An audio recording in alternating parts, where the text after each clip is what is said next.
uh, depending on what company does the live stream? Is there a different or preference among the college ranks? Uh, well, I mean, we watched them on all. We watched them, on all of them. They have with the all of TV and line stream media, and I mean, just different. I mean, all of them have done a good job of updating games, keeping games. It's really hard sometimes when people are watching them at the same time because your games might get scrambled a little bit, or the stream might not be the quality of the stream might not be what you wanted because there's so many people that's not in the gym that's watching. So a lot of times what I've done lately is I watch the games later on that night. I like to work at that time of night anyway, so I watch the games at 10, 2 o'clock in the morning.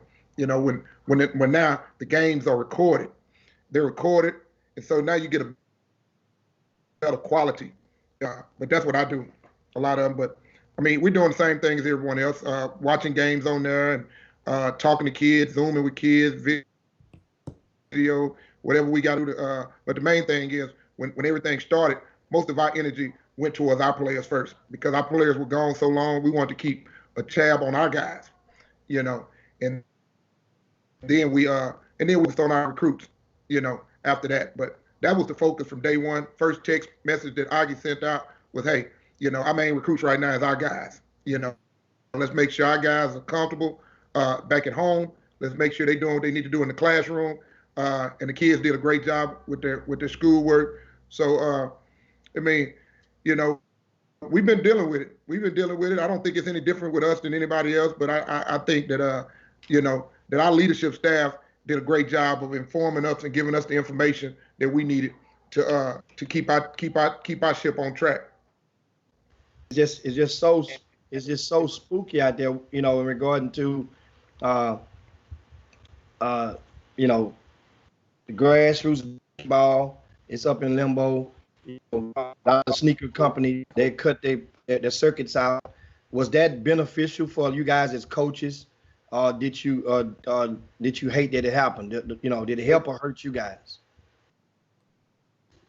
Uh, I, I wouldn't say hurt. I mean, it's the same as everyone else. Now, the one thing about a potential mid-major program is that a lot of time when you've already done some work and you've identified a player, it might be some players or players that every I mean just as I do that it's always a kid that has that weekend. And when you come back, you and all the other guys get to talking about them, and those guys jump to the Power Five, just off that weekend. So I just think that situation, with them not being able to play in some of those events, could fit us and some of the other mid-major programs. But we'll see. We'll see when signing day comes. Have y'all offered a kid based on watching the videos or the live streams? No, not that I know of. I mean, most of them we already seen them previously. We've seen the guys previously. Now there has been guys that we've got some calls from some different people that we respect, and then we go back and look at them on the stream. Uh, but that's just for us to put our eyes on them, just to put our eyes on them. But most of those guys, most of the people that we've offered, we got a chance to see them in person.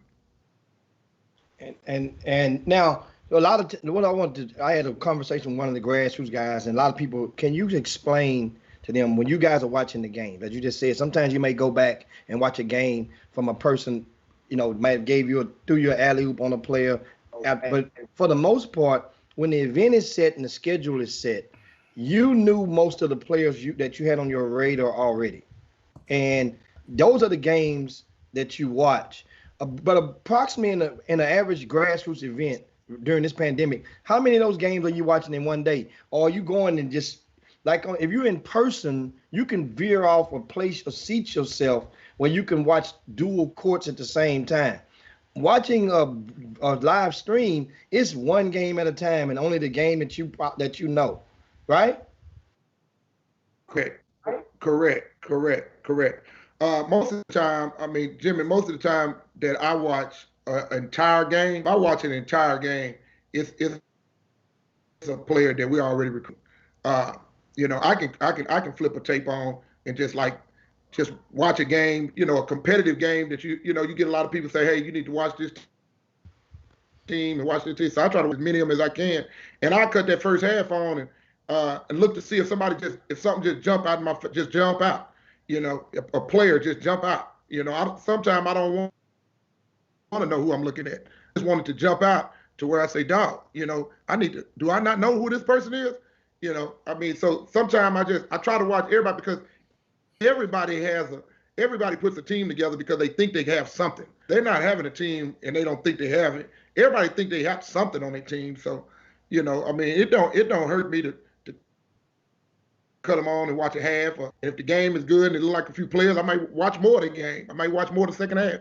But a lot of time I'll cut it on and watch a half of a game unless the game is just boring and nothing is jumping out. And then I'll cut it off and go to another. But I love watching games. I love doing that anyway. And of course, Kevin Freeman says Snoop trust his eyes. Tell us where that slogan came from, Snoop. I didn't hear you right there, Jimmy. What did you say? I say Kevin Freeman on the Boomer Room. He just posted Snoop trust his eyes, and that's one of your cliches from a couple of years back, saying I trust my eyes. Where did that come from? Well, just like we always do, the couple of years that I was doing my scouting service in between coaching at Kimball and coaching at UTA, I was just sitting in the gym, like we always do, sitting in there with some college coaching buddies of ours, just watching games and stuff like that. And a guy might creep up in your ear and say, man, that kid is pretty good. I wonder why some of these other guys hadn't offered him, like that. And I was like, if you see something that you like, sometimes you just got to trust your own eyes. Sometimes you got to trust your own eyes, and go with it. I'm looking at it. Do I need somebody to endorse that? Maybe, I guess, but if too many people see it, now the recruiting process gets a little tougher because you got all these other people that know about it. If you see something that that you like, I think you trust your own eyes and go to work, unless you don't trust your own eyes.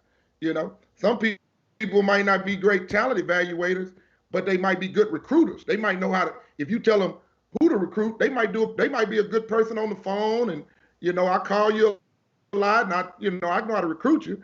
But I'm a guy that I feel like I'm a pretty good talent evaluator. So I'm gonna trust my eyes, And so now, is there, like, say when you were coaching, and you mentioned I trust my eyes, is there, since you've gotten on the other side of the fence in the college ranks at the Division I level, what are some of some of those college coaches? Because you say I trust my eyes, that means that's kind of like indirect, like some of these people don't trust their own eyes. You trust yours, as you just said. But now, since being there, has that changed any? Whereas you can see why some of these guys are missing on so many guys. Like when I say these guys, I mean college coaches, because you're talking to them parallel now. That after picking their brains, what do you know now as to justify why so many college coaches are not trusting their eyes? That's a good question, Jim. That's a good question. It's so many players out there. And I would say maybe it's not them not trusting their eyes. Some of them might feel like maybe I can get better. Maybe I can find someone better. If you want, I don't have the answer to that really, because it's really the same. It's really the same, and it's the same situation. Where we sit in their games, and you get guys they're asking you the same thing. Why aren't more people recruiting that kid? That kid can really play. You hear that come out their mouth. That kid can really play, man.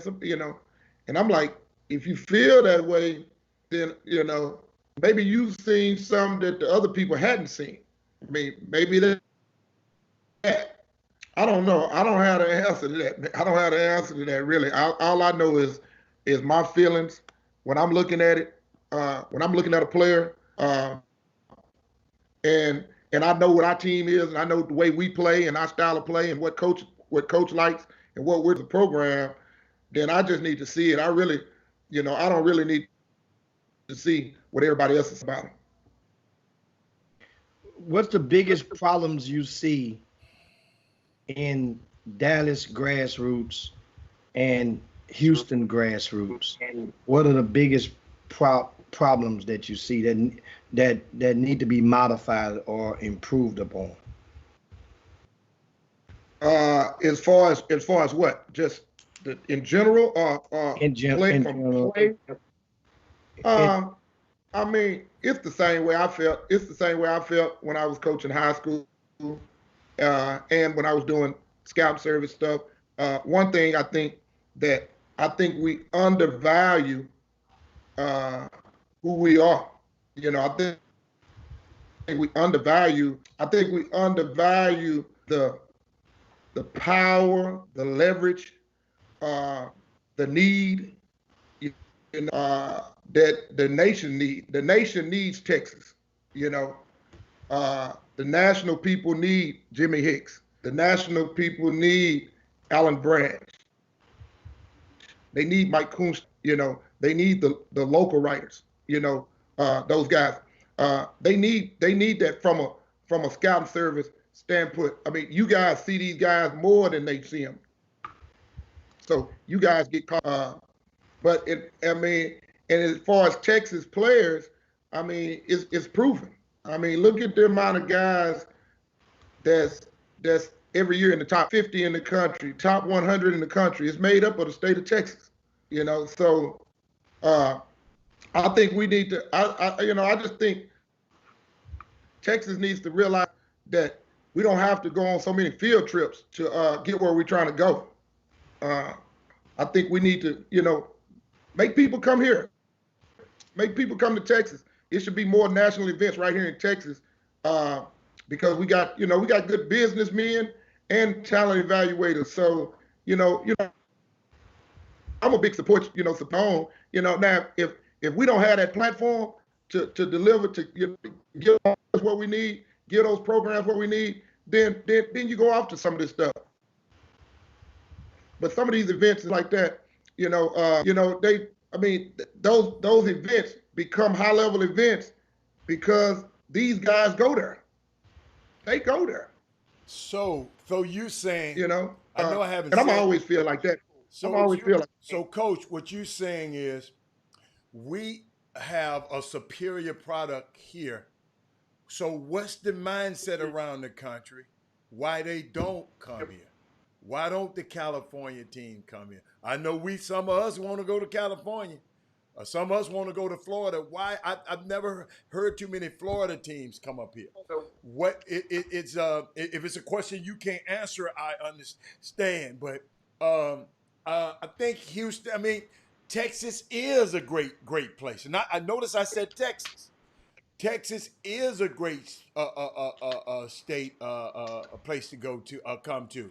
I mean, it's easy to get to. We got the the prices of the plane tickets are not that high.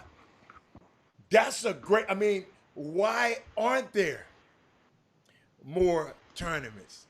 And we got other people coming out here doing camps.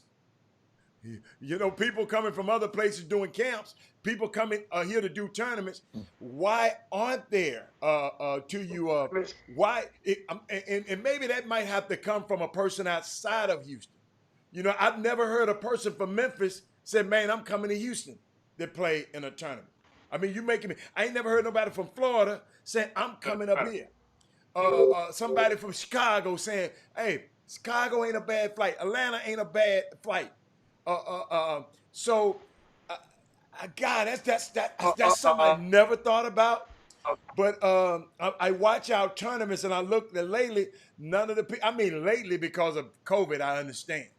But why do the national team, other teams around the country don't come and play as much as it could?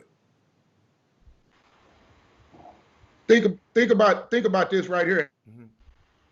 Adam. Think about anytime you get. I mean, I don't care where it is in the country. Mm-hmm. I don't care where it is in the country. When a coach goes and takes a new head coaching job, okay, and they're putting their staff together, most of them always find out. They ask the question. We got to get somebody that's familiar with the state of Texas on their. So coaches all over the country.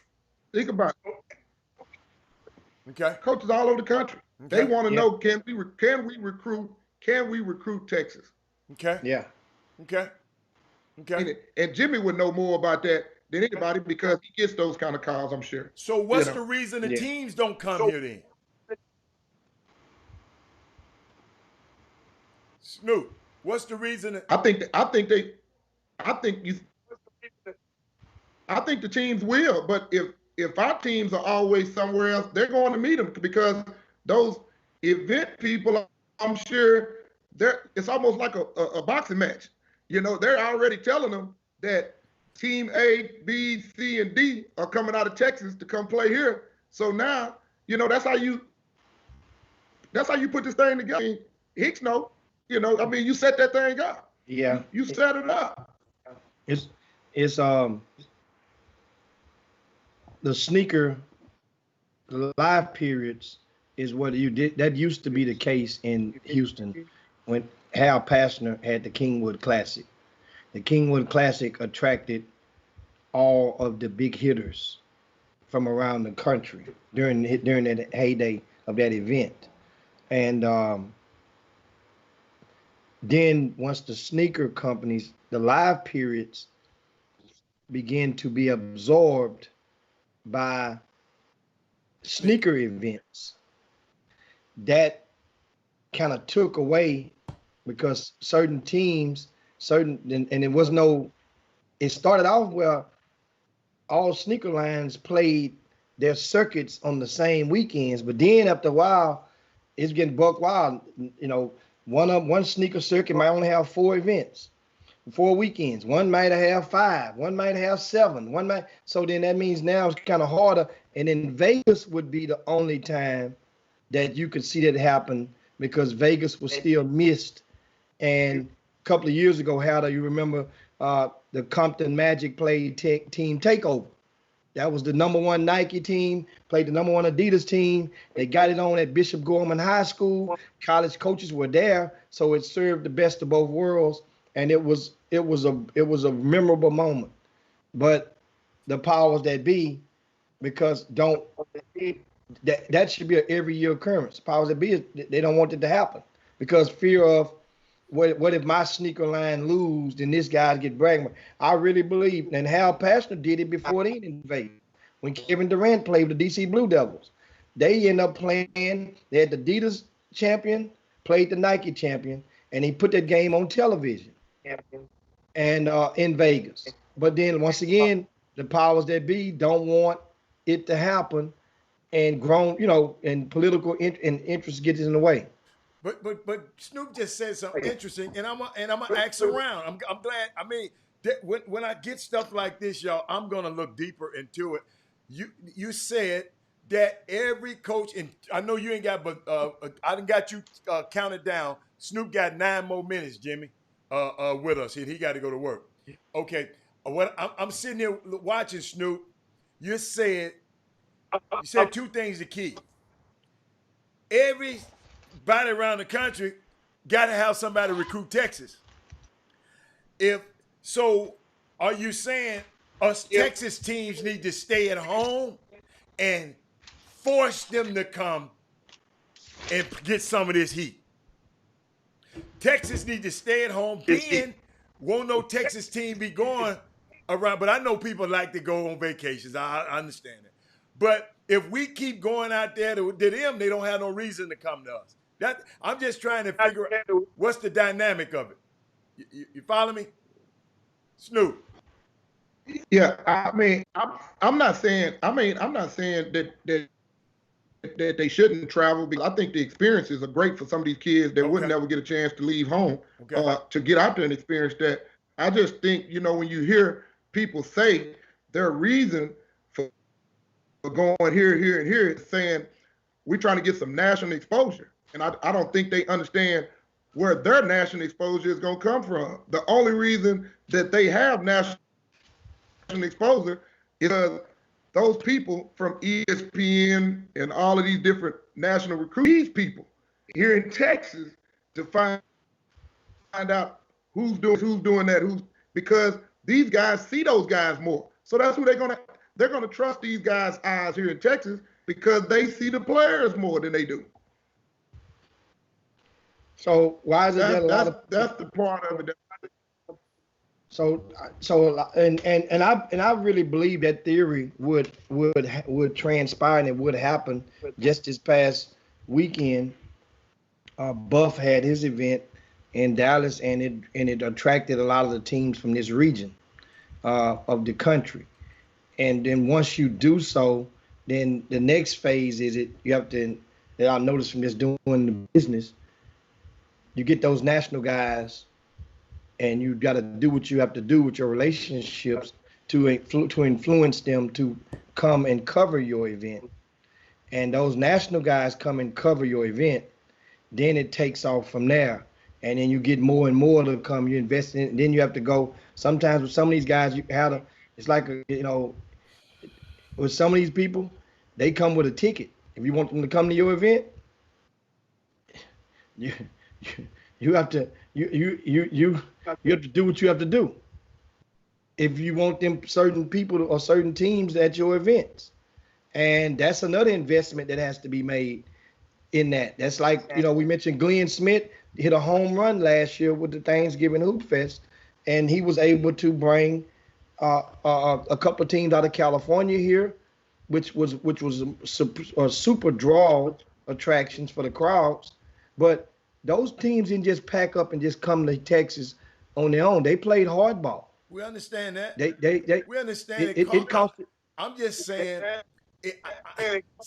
I think we missing it. Y'all missing what I was saying. I was just saying, since Texas is that potent that every coach in the country, well, I guess every coach said they got to have a person who can recruit California. I guess every person. I'm thinking, so coaches got to have a coach. Okay. So it ain't just Texas. It's other places in the country that you got to have somebody recruit Chicago. You got to have somebody recruit Florida. No, that ain't. If you're positioned in certain cases, they will say, "Can you got a guy to recruit the West Coast?" Let's say let's say University of Texas, because they're in the middle. Or just say, we'll spell like this: a university in Texas. Put it like that. That way we'll make, because Snoop is representing a school. A university in Texas, which is centralized. That coach would probably hire, if he had success recruiting the West Coast, he would go and probably get a guy on his staff that has ties with the grassroots community on the West Coast. He would get one that has ties on the East Coast, and then he would get one that has ties up north, or international plug. And if that's the perfect gumbo. That's a perfect scenario. That don't always happen like that. Because it No, didn't it happen don't like always that happen. with Penny. Yeah. No, it don't happen. It don't always. Now, relationships supersede a lot of that, because that means now, if you got a relationship, just say if you're Oklahoma State or a school in Oklahoma, and you hire a person, a relative, a person who happen to have a brother that's an All-American, then that's a different type of relationship. I mean, that's a different reason. So it's different ideologies for a lot of different coaches on the staff. And it's like when Snoop got into the coaching ranks, his connections primarily in Dallas, but secondarily in the state of Texas, reigned supreme of the available guys for bang on the buck. Meaning a guy you didn't have to uproot him and his family. You have to give him a moving expense. You didn't have to go and invest a lot in him. He's at home, then you got to pay him like he weighed. But he was for pound a sleeper deal because of his relationships. And is that kind of off the mark, Snoop, or would you say that pretty much on tap? Snoop, you can finish it up because I know you got to go. You hit it on the head, Jimmy, and then it didn't hurt that I had a great relationship for a lot of years with Aggie. Yeah. You know, that always made it comfortable. Yeah. You know, when you got a guy coming in first time coach, you know, I think he put a wonderful staff together that made him comfortable. He felt safe. Didn't feel like he had to look over his shoulder from any angle. And then like you say, at the end of the day, you know, it was a perfect situation for all of us, you know. Well, man, Snoop, man, as always, man, you drop nuggets and you help educate a lot of us in a lot of the things, you know, that college coaches have to endure. And like I say, each conversation that we have, which I try to go different directions. That way we can cover at one point in time. We cover all the bases. We know we're gonna get you back. Good job. We'll talk some more soon. But how can they follow UT Arlington basketball if they want learn more about your program? I keep losing. I don't know if it's my internet. It keep going in and out. No, just tell. Can you hear me? Just tell people. But you talking about how do we follow UTA? Yes. How do you follow UTA? Okay. All right. Well, you know, we're on all the social medias. Well, how can they follow you? That's what I meant. How can they follow you? Oh, that's why I couldn't hear it. Okay. Okay, well, my bad. Well, you know, on Instagram, I'm at Snoop Johnson 72, and on Twitter at SJB, well, SJ Basketball 14. I ain't never changed that, you know. And hey, man, and appreciating, of course, that game right now. Snoop was in the fourth quarter. 10 minutes ago, Milwaukee Bucks have closed the lead to single digits, and they are only down by 7 points. 95-88 is the score right now. And, 97-88, as I just said, right on cue. Milwaukee is trailing with 10 minutes to go in the fourth quarter. And I don't know why the Greek Freak attempted that bad ill-advised three-point attempt, but that helped Orlando out with their defense. But anyway, guys, we want to Snoop. Thanks a bunch, man. Thanks, we really Snoop. appreciate it, man. We also don't get too excited. Don't get too excited on that game. Oh yes, I am. No, I gotta go do something right now though, so I'm gonna miss the game. Say it's sweet. So we're gonna see if they come back and erase this 9-point. Y'all know I appreciate it, man. All right, baby. We'll see Thanks you so later. much. That's Snoop Johnson, guys. And we get ready to land this plane and slide on down Dino's. And on this Tuesday, great convo, guys. It was kind of choppy. We lost the feed earlier. Yeah, but those had some audio turbulence. Yeah, I think. And we'll go. Yeah, his was a little bit different today, I think.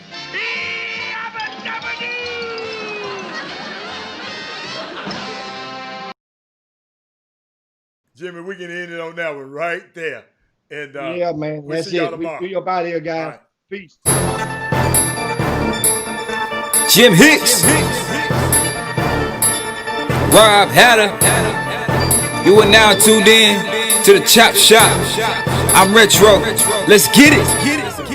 We in the Chop Shop, we live in the Chop Shop. We talking sports talk, we live. We in the Chop Shop, I'm talking sports talk. So turn your dials up, it's live in the Chop Shop. We in the Chop Shop, we live in the Chop Shop. We talking sports talk, we live in the Chop Shop.